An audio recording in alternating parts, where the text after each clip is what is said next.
For all the drawbacks there are to school, there is one incredible benefit. They congregate a critical mass of young people together in one spot.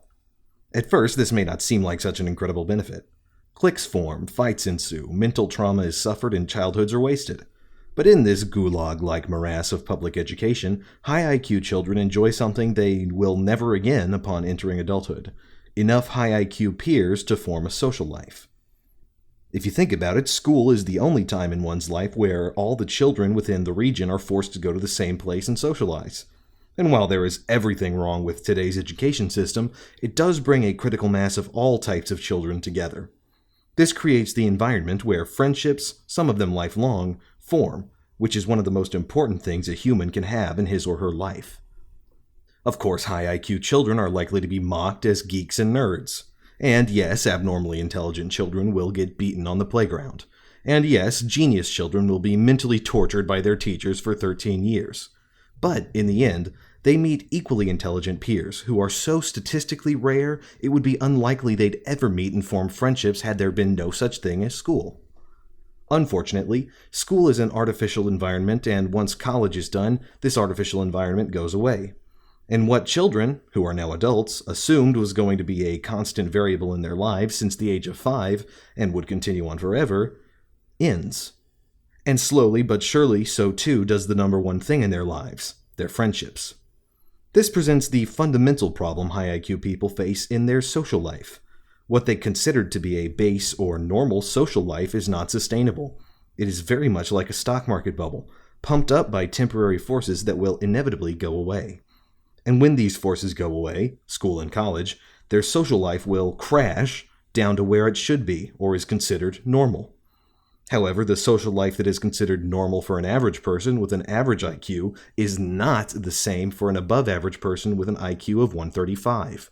Remember, 68% of the population falls within one standard deviation of an IQ score of 100. This means the average Joe can go down to the bar and likely find scores of average Joes equally excited about sports ball and swingy stick. But if you are 2, or heaven help you, 3 standard deviations above average, less than 1% of the population is at or near your intellect.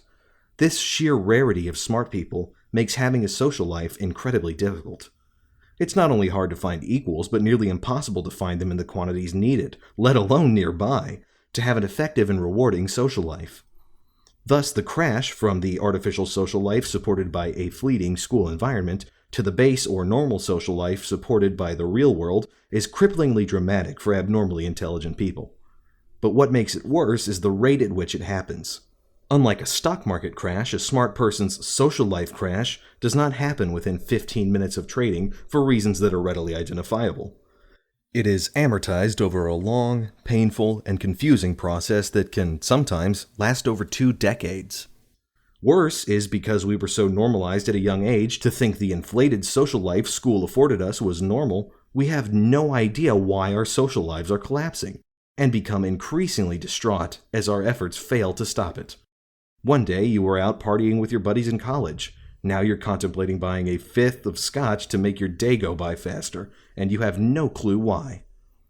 However, if we take the time to understand why this is happening and identify the various stages of attrition that occur in our social lives, it won't necessarily solve the problem, but it will at least provide sanity, not to mention serve as a warning to younger high IQ people as to what their future holds.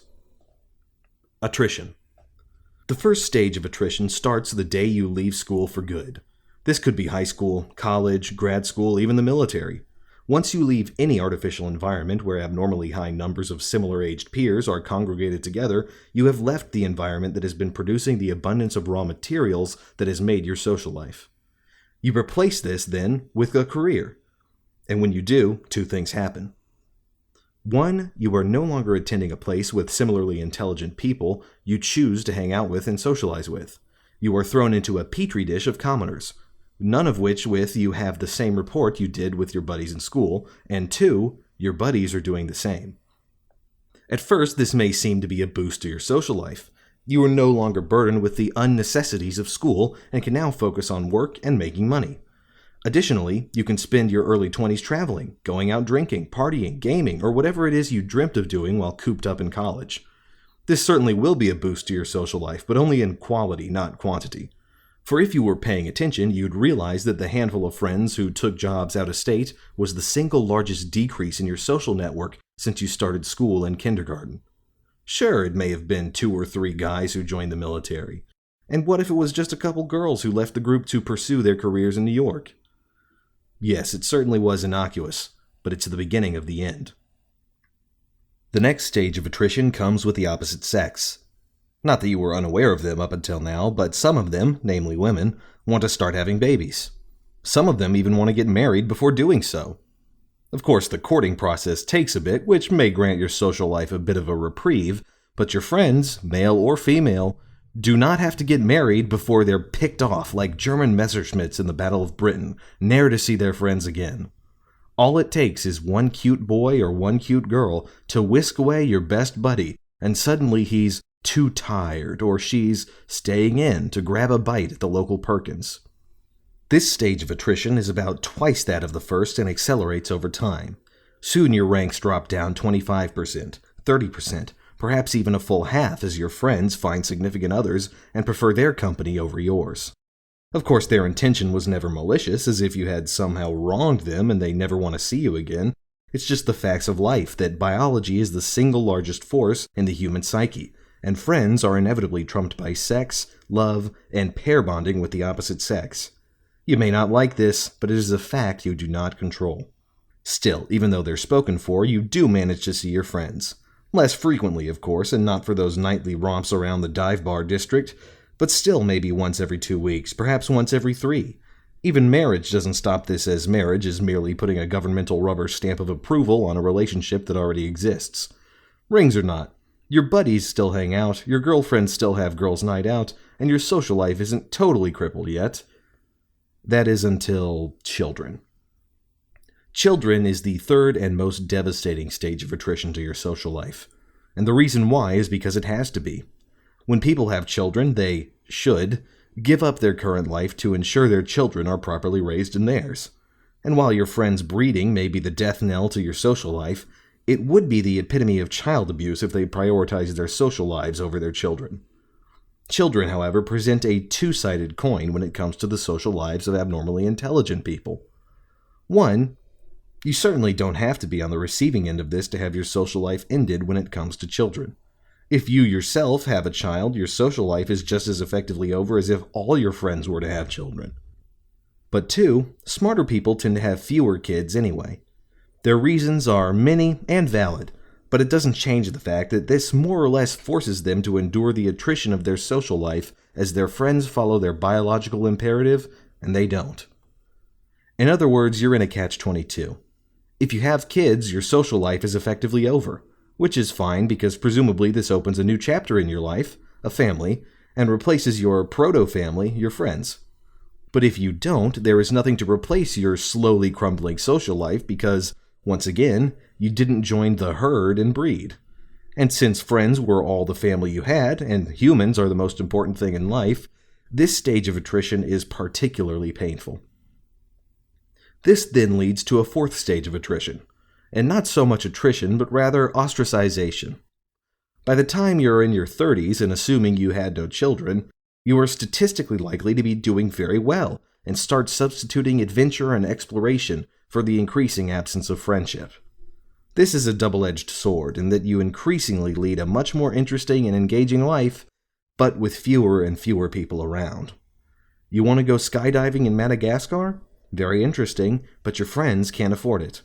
You want to learn to tango in Argentina? Fascinating story and an amazing experience, but your buddy's wife is having another child. How about climbing Mount Kilimanjaro?